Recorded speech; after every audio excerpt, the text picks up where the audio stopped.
The gunshot echoed across the desolate plains, jerking Theo Quinn's attention away from his half-built fence.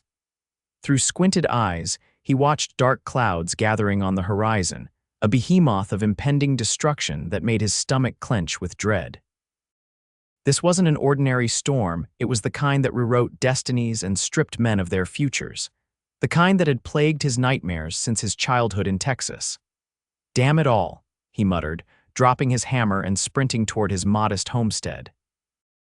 The wind had already begun to howl, carrying dust and the scent of rain as it whipped through the tall grass surrounding his small ranch. Theo had spent 3 years building this place, transforming an abandoned plot of land into something resembling a home.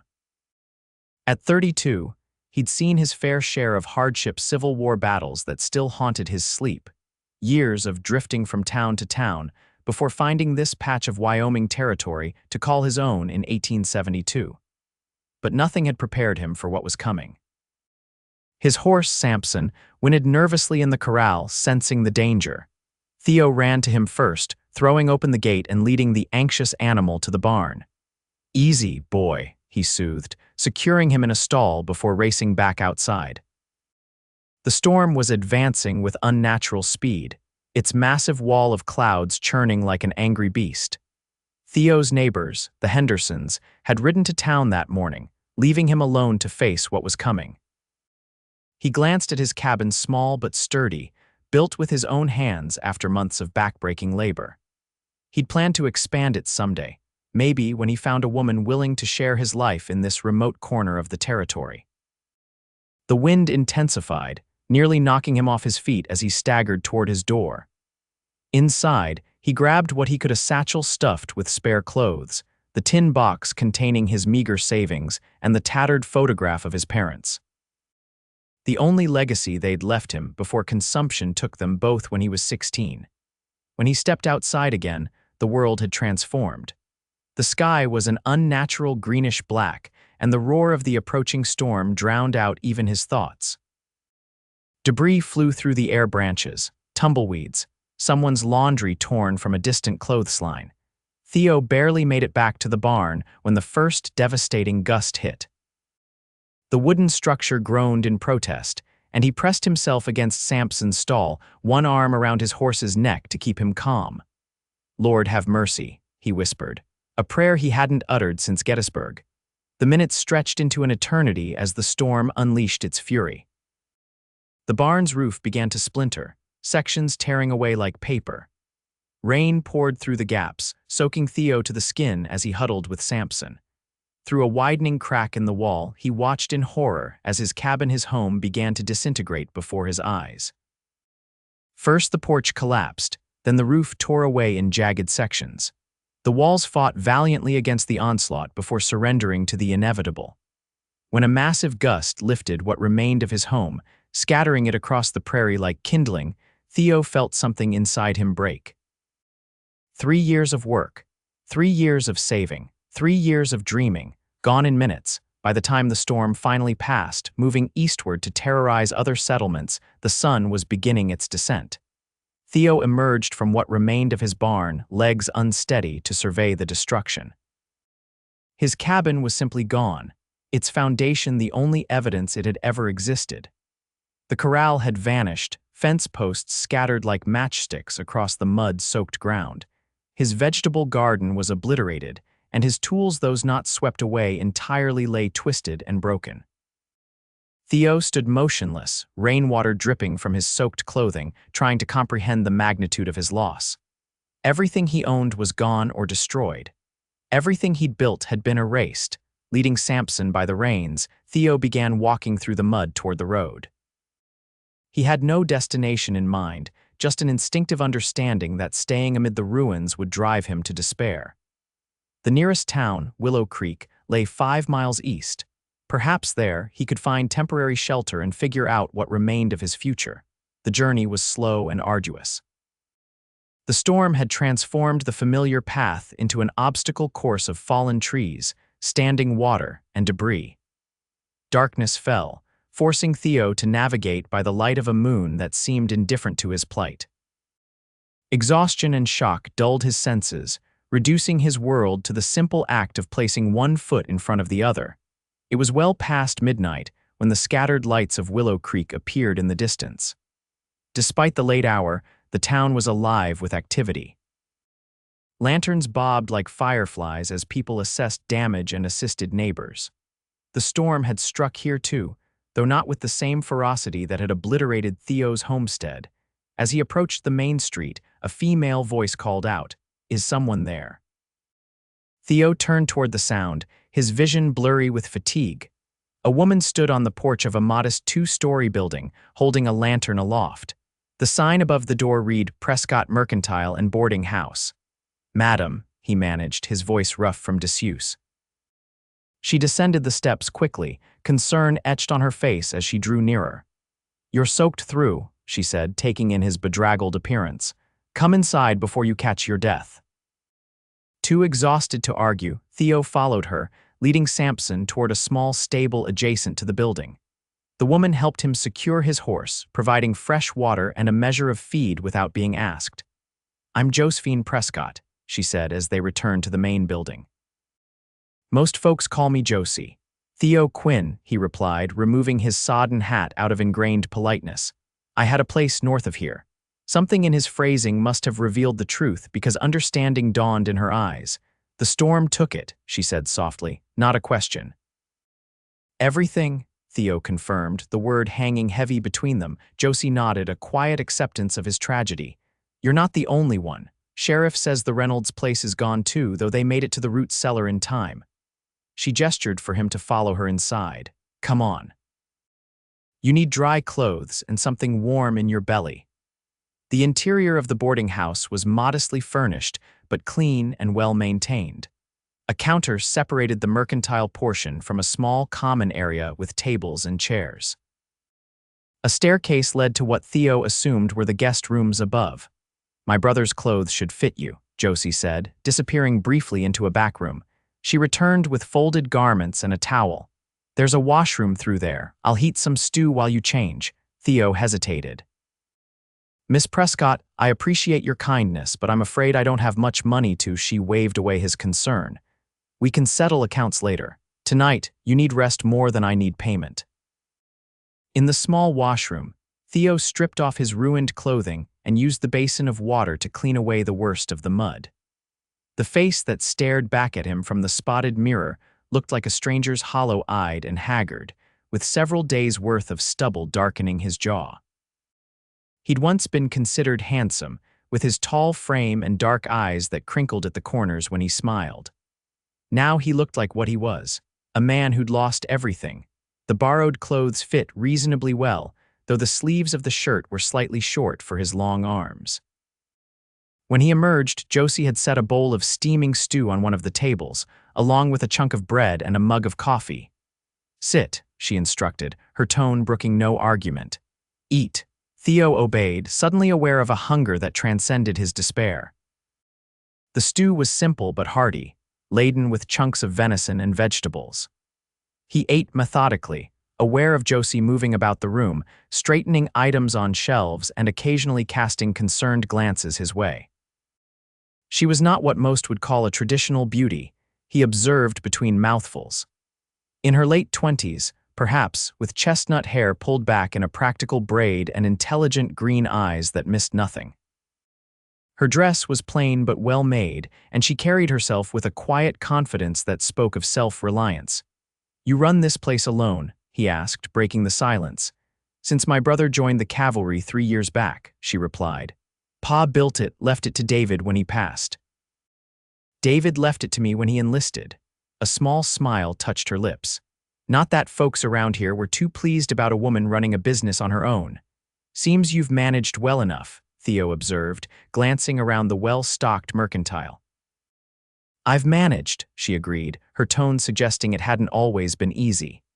"Now, there's a room upstairs you can use tonight, first one on the left. We'll figure out the rest in the morning." Theo's pride battled briefly with his exhaustion before surrendering. "I'm much obliged, Miss Prescott." "Josie," she corrected him. "If you're going to be staying under my roof, even temporarily, we might as well use first names." He nodded, a ghost of a smile crossing his face. "Josie then, and I'm Theo." Well, Theo Quinn, she said, taking his empty bowl, get some rest. Tomorrow's soon enough to face what comes next.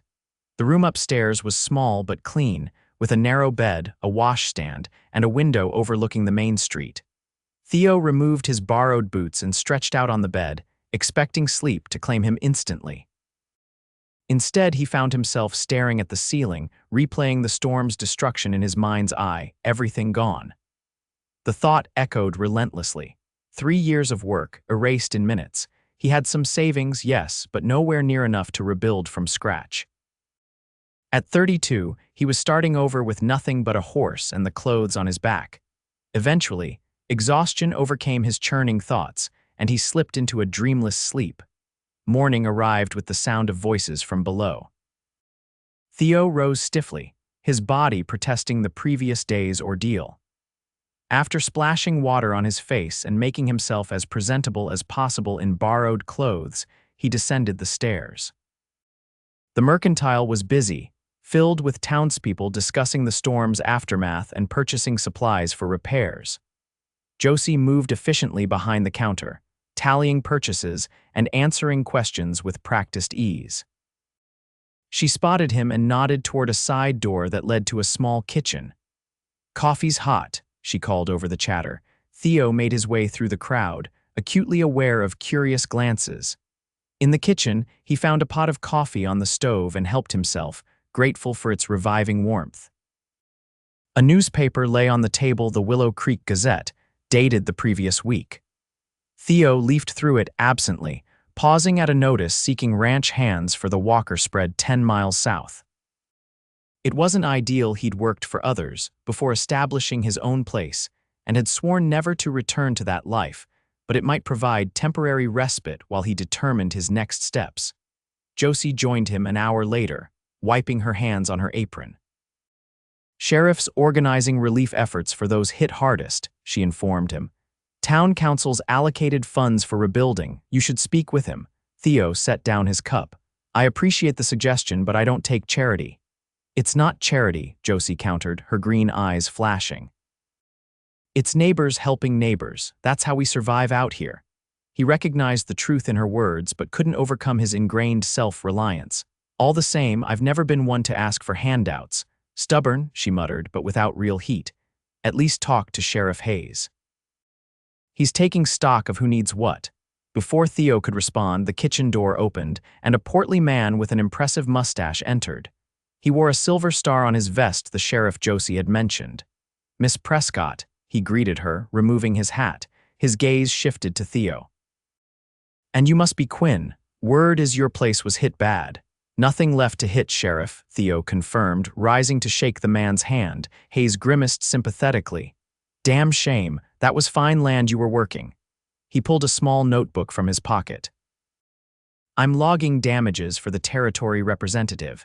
Any chance you could estimate your losses?" The question forced Theo to confront the full scope of his situation. The cabin, barn, corral, all gone. Tools, supplies, winter stores. 3 years of improvements to the land.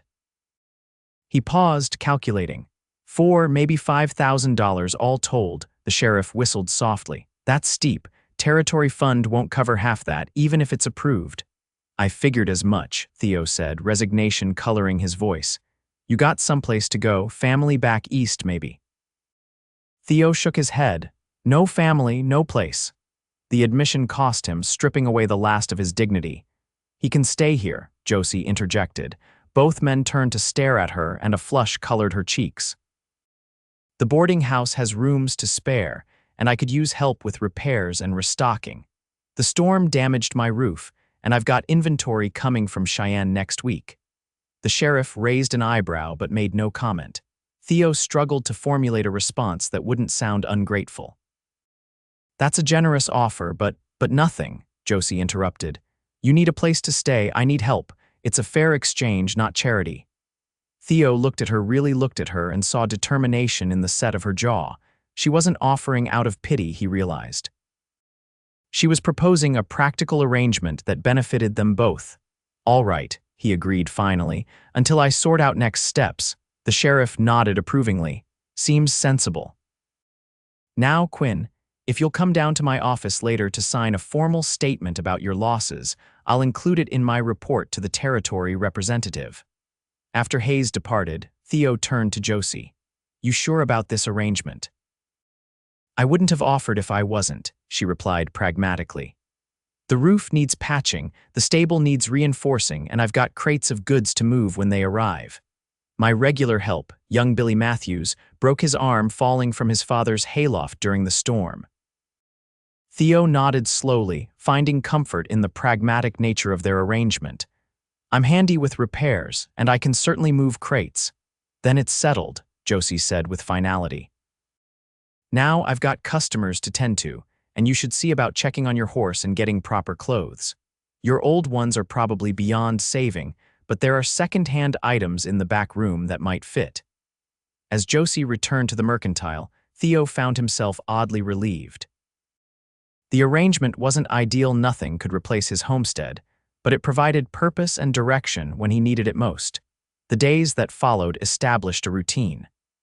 Theo began by patching the boarding house roof, replacing damaged shingles and reinforcing weak spots. The work was familiar, allowing him to lose himself in physical labor while his mind processed his loss. Josie proved to be a fair employer, providing clear direction without micromanaging. She also turned out to be an excellent cook, insisting Theo join her for meals rather than eating alone in his room. "Waste of time to cook twice," she explained practically, though Theo suspected it had more to do with her dislike of solitude. According to town gossip, which he gleaned during trips to the saloon for supplies, Josie had been running the boarding house and mercantile alone since her brother's departure, declining several marriage proposals from local men interested more in her business than in her companionship. A week after the storm, Theo accompanied Josie to what remained of his homestead. The sight was no less devastating for being expected. Nature had already begun reclaiming the site, with weeds sprouting through the scattered debris. They salvaged what they could miraculously unbroken dishes buried in mud, tools that could be cleaned and repaired, a chest containing winter clothing that had been flung into a stand of trees 50 yards from the cabin's foundation. Each recovered item felt like a small victory against the storm's destruction. "You chose good land," Josie observed as they loaded the salvaged items into her wagon.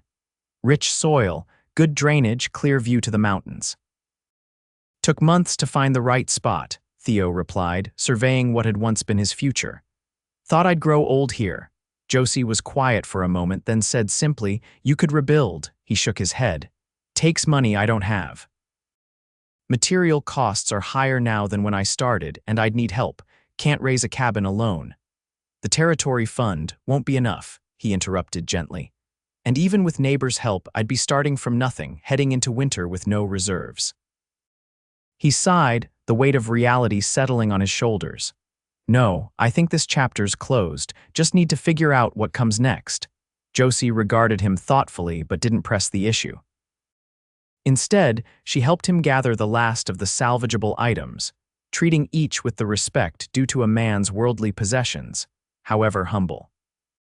That evening, after returning to town, Theo sat on the boarding house porch, whittling a piece of pine while watching the sunset paint the western sky in fiery hues. Josie joined him, offering a cup of coffee laced with something stronger. "My father's remedy for difficult days," she explained, settling into the adjacent chair. Theo accepted gratefully, savoring the warmth and the gentle burn of whiskey. "Your father sounds like a wise man." "He was," she agreed, "ornery as a mule with a toothache, but wise about what matters." She sipped her own drink, contemplative. "He brought us out here from Pennsylvania after the war, said a person could reinvent themselves in the territories, leave the past behind." "Did it work?" Theo asked, genuinely curious. A smile ghosted across her face. "For him, yes, for me." She shrugged, still figuring that out. Their conversation drifted to safer topics: town gossip, predictions about the coming winter, stories from Theo's days as a ranch hand before homesteading.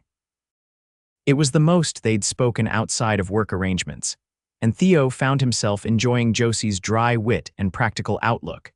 As darkness fell and the first stars appeared, a comfortable silence settled between them. Theo realized with mild surprise that he'd spent hours without thinking about his lost homestead. The knowledge brought both relief and a stab of guilt, as if moving forward somehow dishonored what he'd lost. "I should turn in," Josie said eventually, rising from her chair. "Supply wagon arrives early tomorrow." Theo nodded, finishing his drink. "I'll be ready to help unload." She paused at the door, framed in the warm light from inside. "Theo, I know today was difficult, seeing what's gone. It can't be easy." "It wasn't," he admitted. "But it helped, having company." Something flickered in her expression, understanding, perhaps, or shared loneliness recognized. "Good night, then," she said softly, and disappeared inside. Theo remained on the porch a while longer, contemplating the stars and his uncertain future.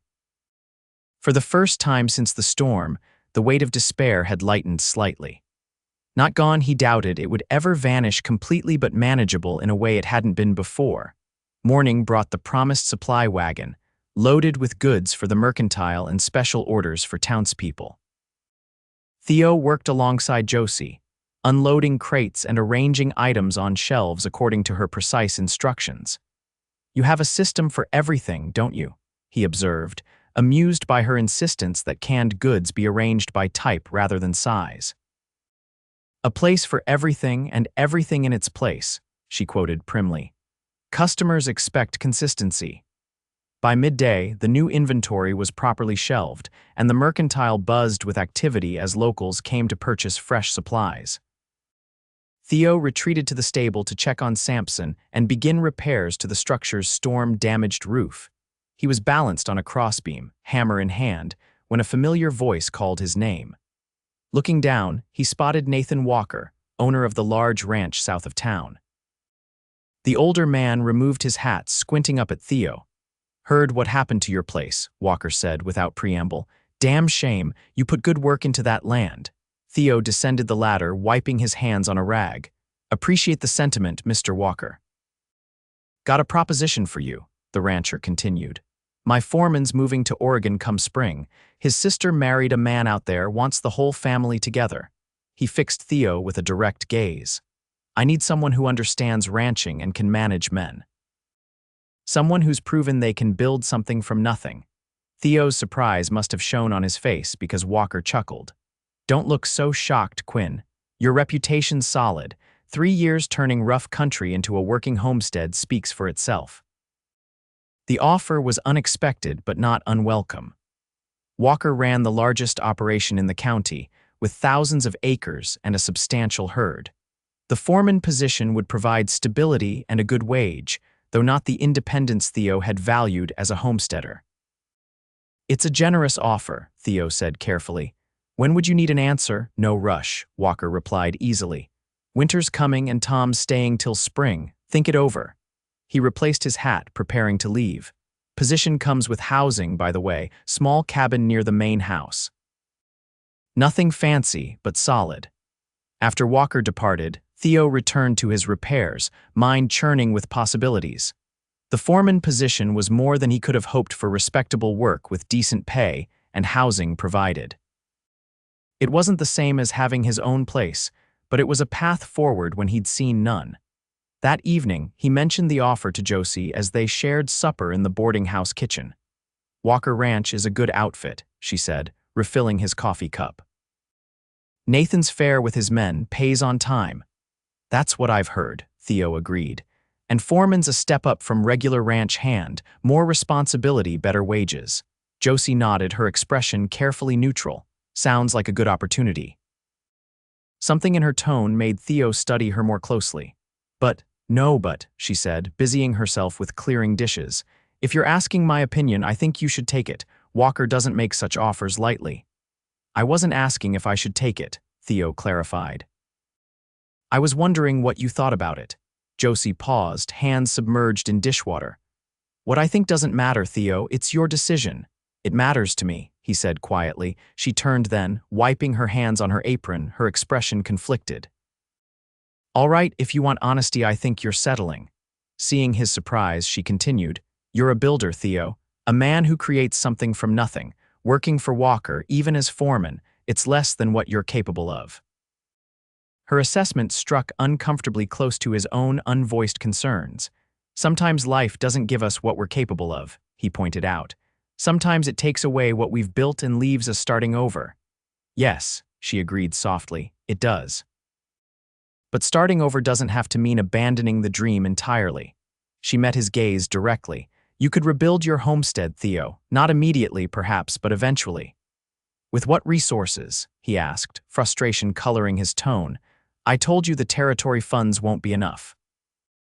There are other ways, she insisted. Loans from the bank, partners who could share the investment and the labor. A slight flush colored her cheeks. There are possibilities you haven't considered. Before Theo could respond, a knock at the boarding house door interrupted them. Josie went to answer, leaving him to contemplate her words and the emotion behind them. The visitor was Sheriff Hayes, bearing news about the territory relief funds. It's confirmed, he announced, accepting Josie's offer of coffee. Funds allocating payments for storm damages. Not full value, mind you, but something. You should receive papers to sign next week, Quinn. That's welcome news, Theo acknowledged, though he knew the payment would be a fraction of his actual losses. After the sheriff departed, the conversation with Josie remained unfinished, the moment lost. Yet Theo found himself dwelling on her words as he retired to his room. She believed he was settling for less than he deserved, less than he was capable of achieving. Her faith in his abilities stirred something within him, pride, perhaps, or determination that had been buried beneath resignation. The following weeks brought a rhythm to Theo's days. Mornings were spent assisting in the mercantile or making repairs to the boarding house. Afternoons often found him helping neighbors with storm recovery, rebuilding fences or patching roofs damaged by the same tempest that had obliterated his homestead. Working alongside the townspeople, Theo began to understand what Josie had meant about community. These were not just customers exchanging money for goods. They were people bound together by shared hardships and triumphs, offering assistance without expectation of repayment.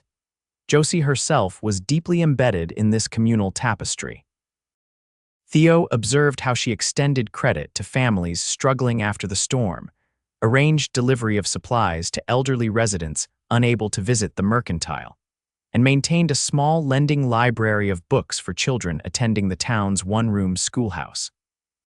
One evening, returning from helping the blacksmith repair his workshop, Theo found Josie on the boarding house porch, surrounded by children.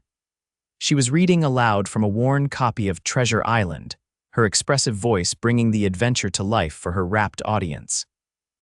Theo paused at the edge of the gathering, reluctant to interrupt. In the fading light, with her hair loosened from its practical braid and animation brightening her features, Josie was transformed. Not conventionally beautiful, perhaps, but striking in her passion and engagement with her young listeners. When the chapter concluded and the children dispersed to their homes, Josie noticed Theo's presence. "Enjoy the story?" she asked, a smile playing at her lips. "More than I expected," he admitted, joining her on the porch. "You have a gift for bringing words to life." "I wanted to be a teacher once," she confided, her fingers tracing the book's worn cover. "Before Pa died and the business needed tending." "You'd have been good at it," Theo said, meaning it. She shrugged, dismissing the compliment. "Life takes unexpected turns, we adjust." The simple philosophy resonated with Theo. They sat in comfortable silence as twilight deepened, each lost in private thoughts until Josie spoke again. "Have you decided about Walker's offer?" Theo hesitated. The truth was he hadn't. What had initially seemed straightforward now felt complicated by factors he couldn't articulate. "Not yet," he admitted. "I keep weighing options that might not exist, like rebuilding your homestead." She asked perceptively. He nodded. "It's foolish, probably. The territory payment won't be enough, and banks are reluctant to lend for homesteading ventures, especially to someone who's already lost one place to nature's whims." "Not foolish," Josie corrected. "Just difficult." She seemed about to say more, but instead rose from her chair. "I should finish the accounts before bed. Good night, Theo." As autumn progressed toward winter, the topic of Theo's future remained largely unaddressed between them. The territory payment arrived less than he'd hoped, but more than he'd feared, and he deposited it in the Willow Creek bank. uncertain how best to utilize it. Walker inquired occasionally about the foreman position, reminding Theo that he needed an answer before the first snow. The pressure to decide grew with each shortening day. Meanwhile, his relationship with Josie evolved in subtle ways. Their conversations extended beyond practical matters to personal histories and private hopes. He learned about her childhood in Pennsylvania, her brother's letters from frontier outposts, her father's dreams for the mercantile. In turn, he shared stories of his Texas upbringing, his time in the Union Army, and his years of drifting before finding his homestead land. They developed rituals: evening coffee on the porch when weather permitted, Sunday walks to the church and back, quiet reading in the boarding house parlor after the mercantile closed. Theo found himself looking forward to these moments, appreciating Josie's intelligence and wry humor. November brought the first snow, dusting Willow Creek with white and transforming the muddy Main Street into a pristine expanse. Theo spent the morning clearing the boarding house walkways before assisting elderly residents with their own snow removal. Returning at midday, he found Josie standing on the porch, clutching a telegram. Her expression stopped him cold, a mixture of shock and something like grief.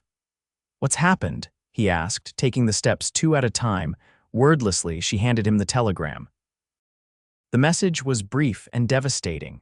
"Regret to inform you Sergeant David Prescott killed in action. Stop details. To follow. Stop condolences from Regiment Stop." Theo looked from the paper to Josie's pale face, understanding the magnitude of her loss. David had been her only remaining family, the brother who'd entrusted her with their father's business when duty called him away. "Josie, I'm so sorry," he said, the words wholly inadequate. She nodded once, her composure fragile but holding. "I need to make arrangements. The body. They'll send his body home for burial." Her voice broke on the last word, and she pressed a hand to her mouth. Without thinking, Theo stepped forward and gathered her into his arms. She resisted briefly before yielding to the comfort he offered, her shoulders shaking with silent sobs. They stood together as snow continued to fall around them, enveloping the town in hushed whiteness that seemed a fitting tribute to the soldier who would never return. The days that followed were consumed with preparations. Theo took over management of the mercantile, allowing Josie time to correspond with military officials and the pastor about funeral arrangements.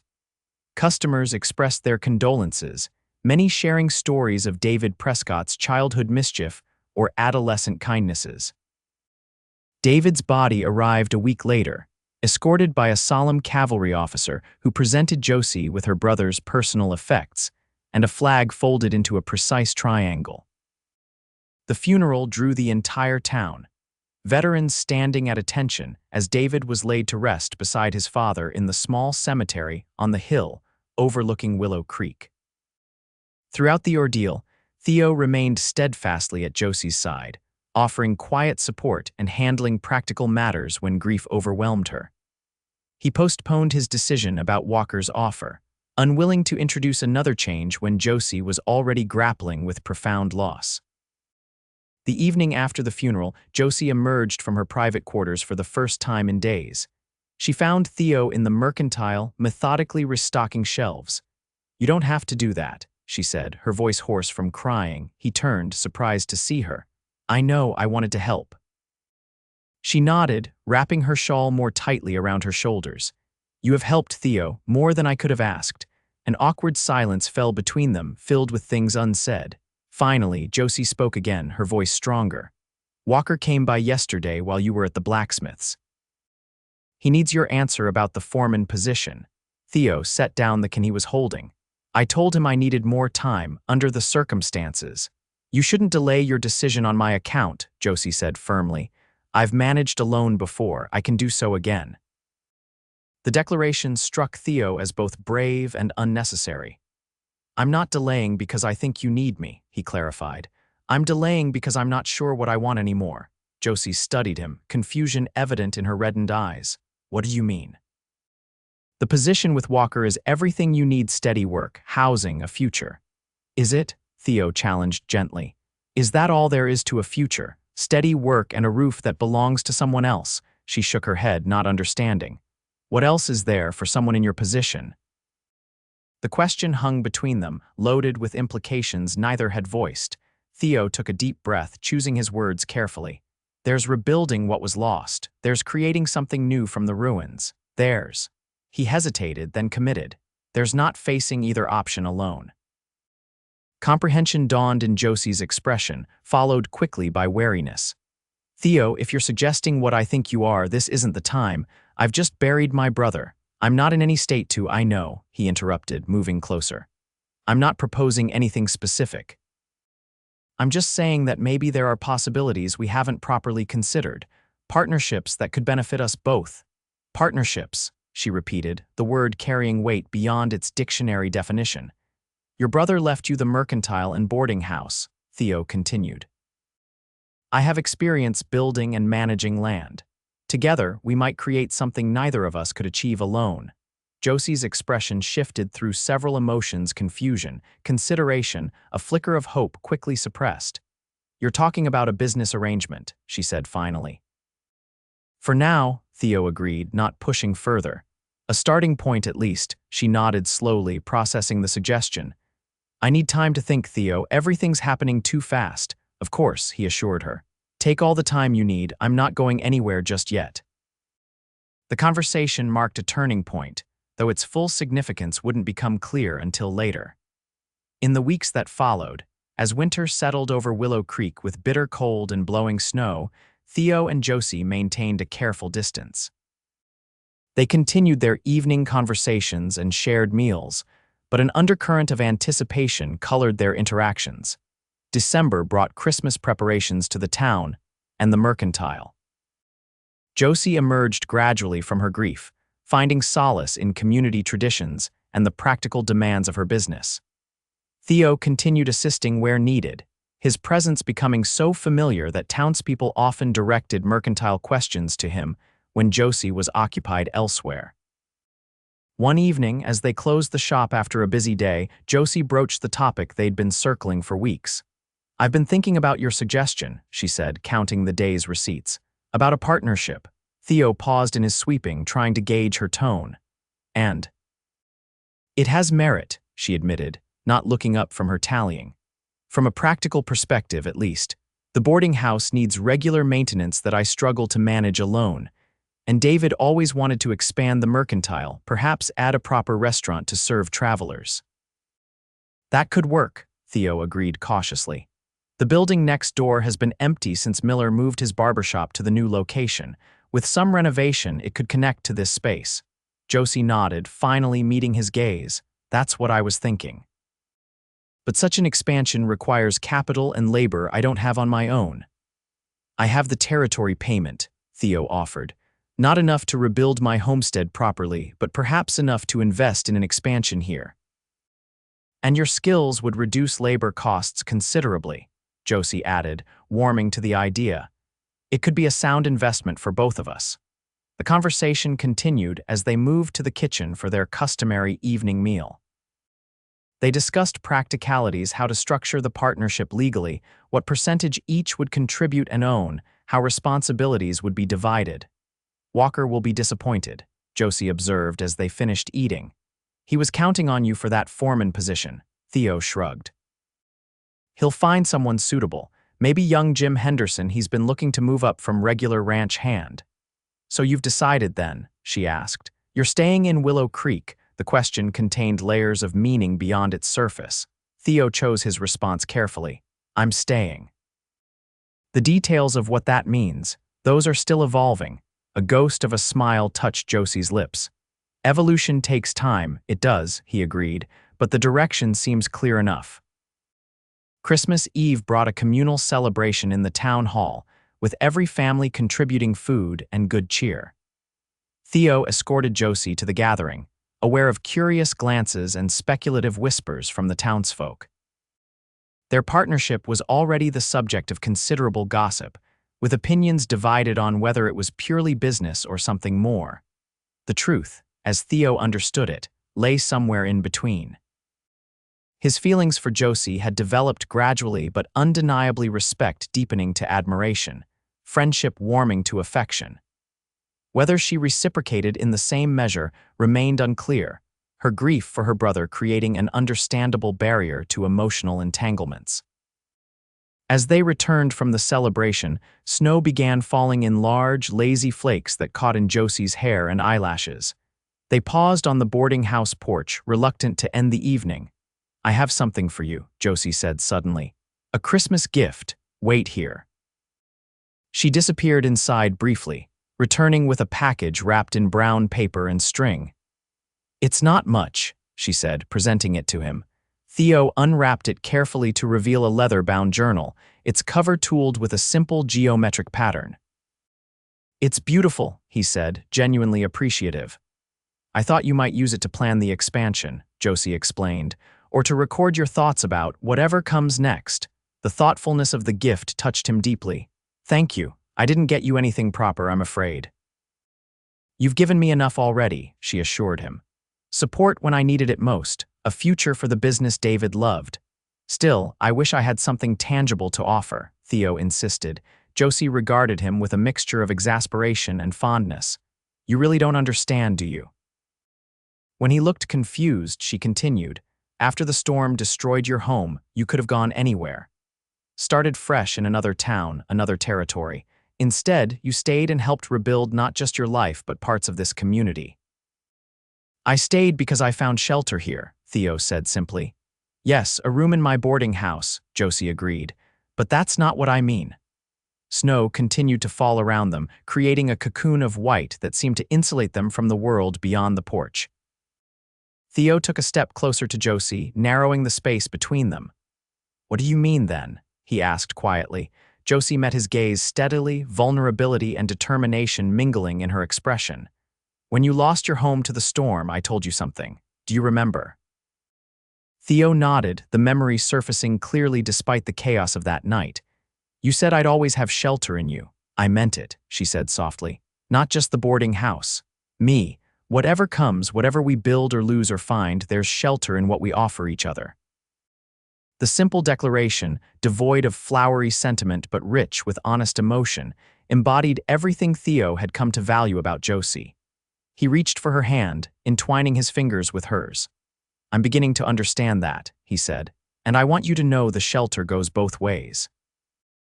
Whatever happens, whatever we decide about the business or anything else, you have a place with me too." Her smile in response was like sunrise after the longest night. "That," she said, squeezing his hand, "is the only Christmas gift I need." Their first kiss was tentative, a gentle exploration of new territory. The second was more certain, a confirmation of feelings that had been building through months of shared work and quiet conversations.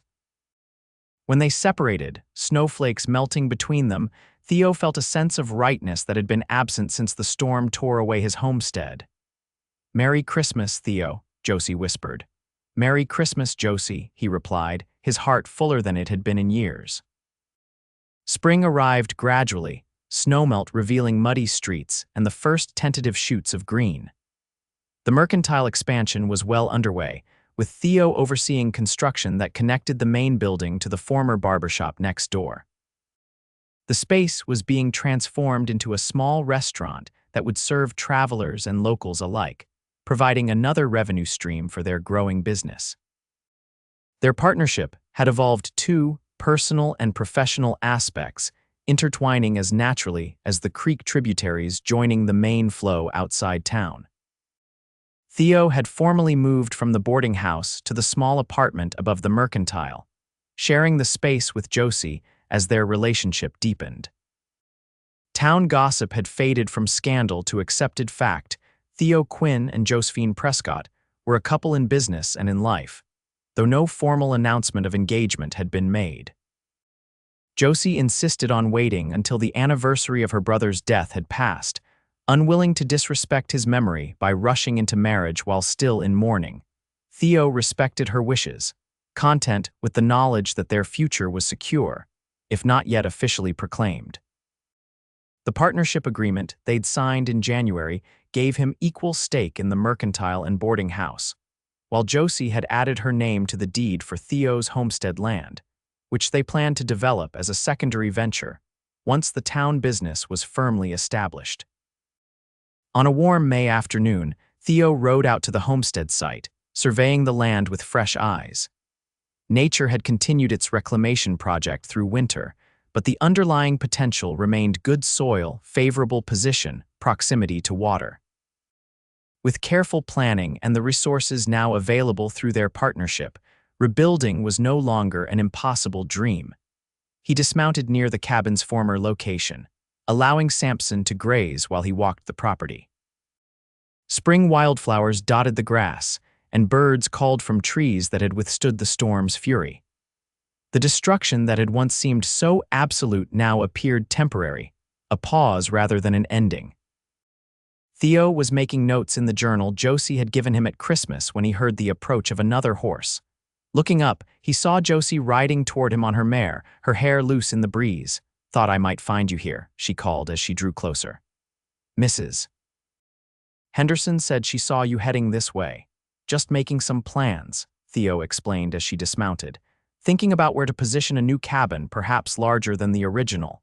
Josie joined him, slipping her hand into his as they surveyed the land together. "Larger is good," she agreed. "Especially if we're thinking about the future." Something in her tone made Theo look at her more closely. "The future?" A smile played at her lips. "The distant future, perhaps, but still, planning ahead seems wise." Understanding dawned gradually. "Josie, are you saying what I think you're saying?" She laughed at his expression. "No, not yet, but someday I hope. A family requires space, after all." The simple acknowledgement of shared expectations, children, a home together, years stretching ahead, filled Theo with quiet joy. He wrapped an arm around her shoulders, pulling her close as they continued examining the property. "What about the mercantile?" he asked. "If we rebuild here, we'd be 5 miles from town." "The mercantile is our livelihood," Josie acknowledged, "but this could be our home. Plenty of business owners live outside town limits. We could ride in daily, hire additional help for the boarding house." The practicality of her approach, balanced with vision for their shared future, reinforced what Theo had known for months. Josie Prescott was the partner he needed, in every sense of the word. "I think it's time," he said, turning to face her fully. "Time for what?" she asked, though her eyes suggested she knew. "Time to make official what we both already know." He took both her hands in his. "Josie, will you marry me, build this life with me, not just as business partners but as husband and wife?" Her smile was radiant, transforming her face in the afternoon sunlight. "Yes," she said simply. "Yes to all of it." Their kiss sealed the promise, witnessed only by grazing horses and spring birds. When they separated, Josie's expression turned mischievous. "There's something else I didn't tell you," she admitted. "The expansion profits from the first quarter exceeded our projections. Significantly." Theo raised an eyebrow. "By how much?" "Enough to begin construction here before winter," she replied. "If we're careful with expenses and do much of the work ourselves." The news was unexpected but welcome. "You're sure the restaurant renovation isn't complete yet?" "I'm sure," Josie confirmed. "We'll need to hire additional help in town, but the numbers work. I checked them twice." Theo laughed, lifting her off her feet in a spontaneous embrace. "You continue to surprise me, Josie Prescott." "Good," she declared when he set her down. "A marriage needs surprises to keep it interesting." They spent the remainder of the afternoon walking the property, making plans for the new cabin and outbuildings. Their vision expanded with each step, not just rebuilding what was lost, but creating something better, designed for the family they hoped to raise and the life they intended to share. As the sun began its descent toward the western mountains, painting the landscape in gold and amber, Theo found himself overwhelmed with gratitude. The storm that had seemed to destroy his future had instead redirected it, bringing him to Josie and the partnership that now defined his life. "We should head back," Josie suggested, noting the lengthening shadows. "The Walkers are expecting us for supper, remember? Nathan wants to discuss increasing their mercantile account for the summer season." Theo nodded, helping her mount her mare before swinging into Sampson's saddle.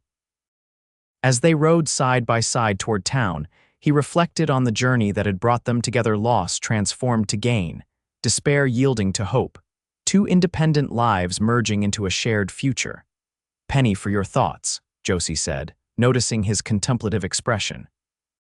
Just thinking about storms, he replied. How they destroy and clear away, making space for new beginnings. She reached across the space between their horses to touch his arm. The storm brought you to my doorstep that night. I've never been more grateful for bad weather. Even though you had to put up with a homeless, half-drowned cowboy, Theo teased. Especially because of that, Josie affirmed, her expression serious despite her smile. You needed shelter, and in giving it, I found something I didn't know I was missing. The simple truth of her statement resonated with Theo's own experience. In losing his homestead, he'd found a home of greater value, one built not of timber and nails but of partnership and love, of shared purpose and mutual respect. We should set a date, he suggested as they approached the outskirts of town. For the wedding, after the restaurant opens, Josie decided. Late June, perhaps, when the wildflowers are in bloom. June it is, Theo agreed, a new beginning in summer. The sun dipped below the mountains as they rode into Willow Creek, its buildings softened by evening light. Townspeople called greetings as they passed, acknowledging the couple whose partnership had brought new energy to the community through their expanded business. At the mercantile, they stabled their horses before entering through the rear door that connected to their living quarters. The space that had once seemed temporary to Theo now felt like home, filled with evidence of their shared life, Josie's books mingling with his on shelves, plans for the expansion pinned to walls, the journal she'd given him open on the table beside notes in both their handwritings. Later, as they prepared to visit the Walker Ranch for supper, Theo paused to watch Josie arranging her hair, struck anew by the turn his life had taken. From devastation to restoration, from isolation to partnership, the journey continued to unfold in ways he could never have predicted when the storm clouds first gathered on the horizon. Ready? Josie asked, catching his reflection in her mirror. Ready, Theo confirmed, offering his arm as they descended to the street below. Together, they walked toward their next engagement, secure in the knowledge that whatever weather the future might bring, they would face it as they had faced the aftermath of the storm that brought them together with determination, practicality, and the resilient love that had grown between them in the shadow of loss and the light of new beginnings. The Walker dinner proved informative and pleasant, with Nathan's wife, Eleanor, particularly interested in their wedding plans. As they rode home under a canopy of stars, Josie shared ideas inspired by the evening's conversation. Eleanor suggested we hold the ceremony at their ranch, she said. The meadow near their pond would be lovely in June, with the mountains as backdrop. Theo considered the offer. It's generous, though I'd imagined something simpler, perhaps at the church with a celebration after at our place. Our place, Josie repeated, savoring the phrase. Which one? The mercantile or the homestead? Whichever is ready, Theo replied practically, though the homestead won't have much more than foundation work completed by June. They continued discussing possibilities as they returned to town, the easy exchange of ideas reinforcing the partnership that had become the foundation of their relationship. By the time they reached the mercantile, they'd settled on a compromise, a church ceremony followed by a gathering at the expanded mercantile, with its new restaurant space serving its first official meal to their wedding guests. May gave way to June, bringing final preparations for both the restaurant opening and their wedding. Theo divided his time between overseeing the business expansion and beginning preliminary work at the homestead, where the foundation for their new cabin was taking shape under his direction. 2 days before the wedding, as Theo supervised delivery of furniture for the restaurant, Sheriff Hayes approached with an envelope in hand. Special delivery from the territorial governor's office, Hayes announced, presenting the official-looking document regarding your storm losses. Curious, Theo opened the envelope to find notification of an additional payment, a supplementary fund established for those who'd suffered complete property loss during the previous year's storms. The amount was substantial, nearly doubling what he'd already received. This changes things, he told Josie that evening, showing her the notification. With this, we could accelerate the homestead construction, have it ready before winter. Josie studied the document, her expression thoughtful. It's an opportunity, she agreed. But let's consider all options before committing the funds. Her caution was one of the qualities Theo had come to value most: the ability to see beyond immediate gratification to longer-term consequences. What are you thinking? The restaurant is opening, but we haven't fully stocked the expanded mercantile inventory, she pointed out. And there's the question of hiring permanent help for both businesses if we're planning to divide our time between town and the homestead. Theo nodded, acknowledging the complexity of their situation. You're right. We should make a plan, allocate the funds thoughtfully. They spent the evening at the kitchen table, listing priorities and calculating costs.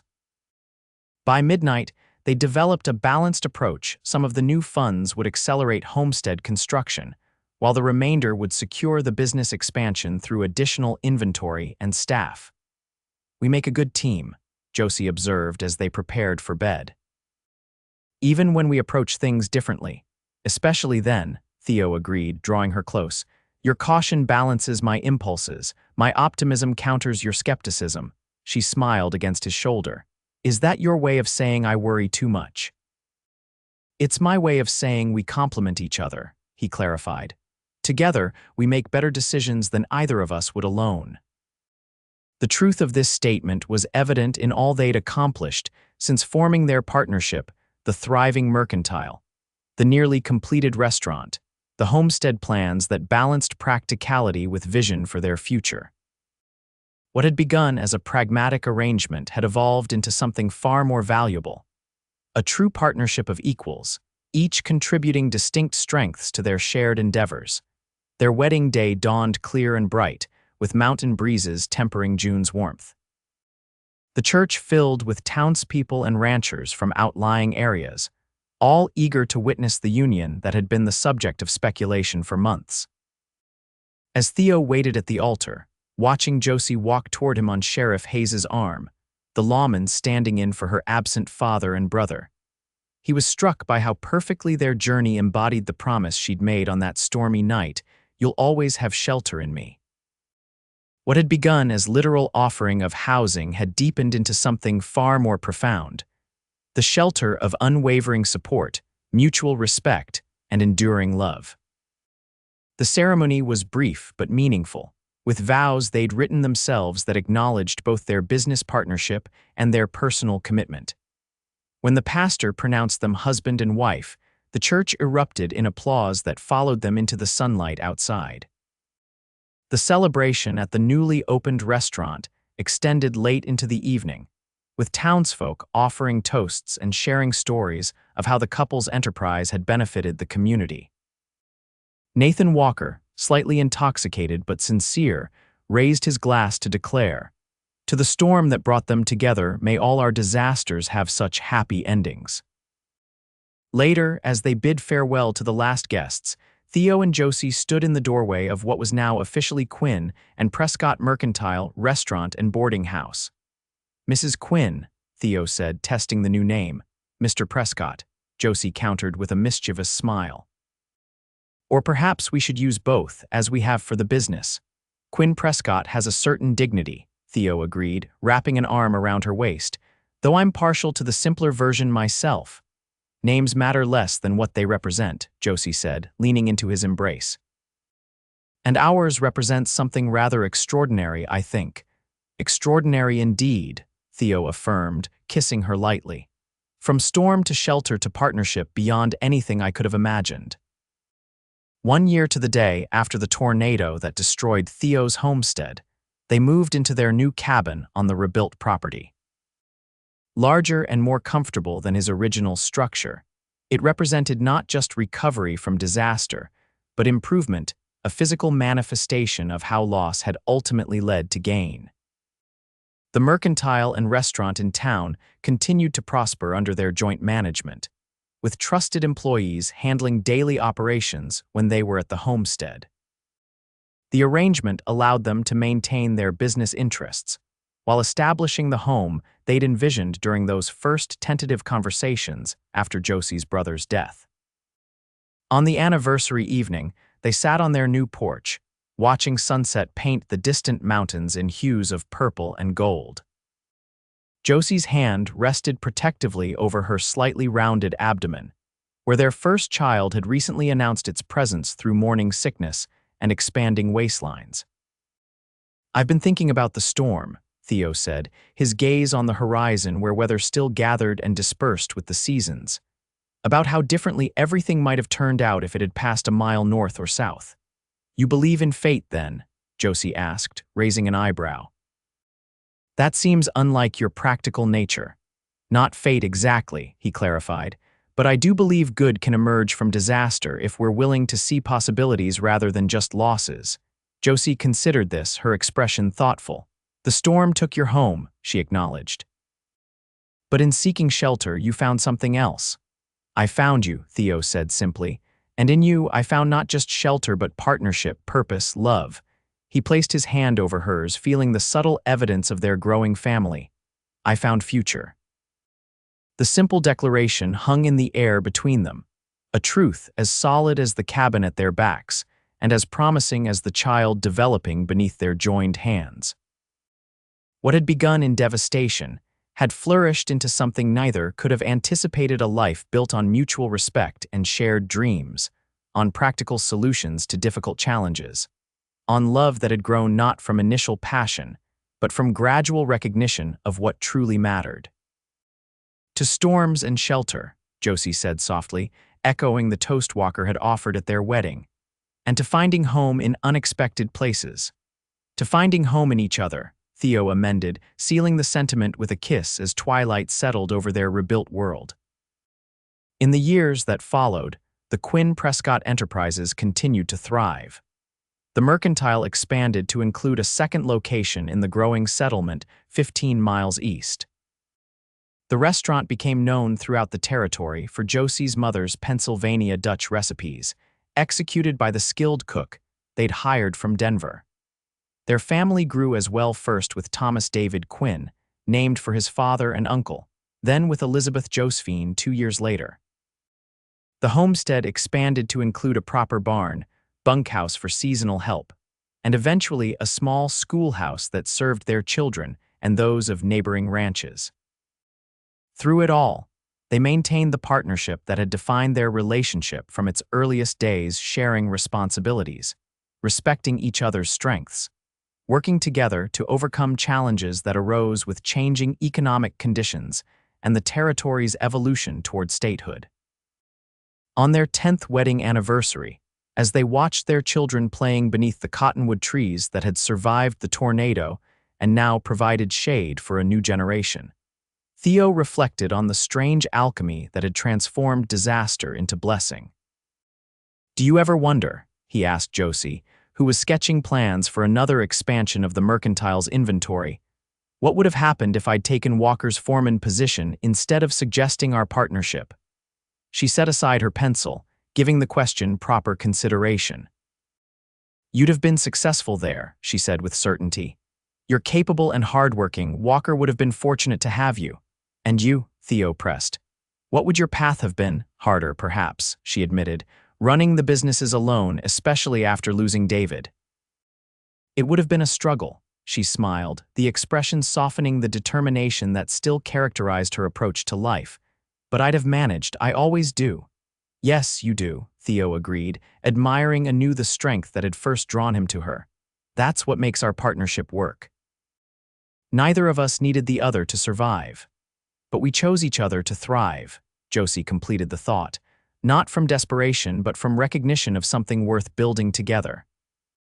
The distinction was significant, a foundation of their relationship that separated it from many marriages of their acquaintance. Theirs was not a union born of necessity or convention, but of deliberate choice and mutual advantage, emotional and practical. As sunset gilded their homestead in warm light, transforming ordinary buildings and fences into something approaching the magical, Theo took Josie's hand and led her toward the ridge overlooking their property. From this vantage point, they could see not only their immediate holdings but the distant outlines of Willow Creek, where their business interests continued to anchor them to the community.